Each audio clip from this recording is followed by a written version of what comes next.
یہ حج میں جتنے بھی رکن ہیں اگر ہم غور کریں تو یہ ہمیں ماضی کی یاد دلاتے ہیں۔ اب وقوف عرفہ کا جو میدان ہے 1400 سال پہلے میرے آقا حضرت محمد مصطفیٰ علیہ الصلاۃ والسلام نے فرمایا کہ یہاں خیمے نصب کیے جائیں، خیمے لگائے جائیں۔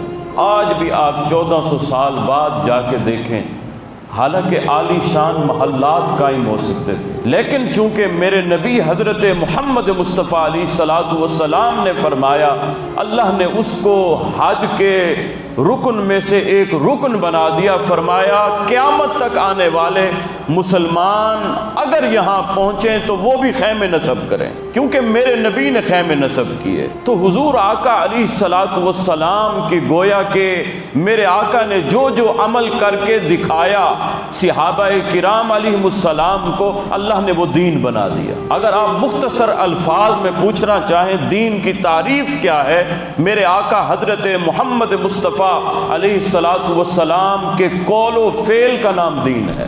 میرے آقا نے جو کچھ فرما دیا دین ہے، میرے آقا نے جو کر کے دکھا دیا وہ بھی دین ہے۔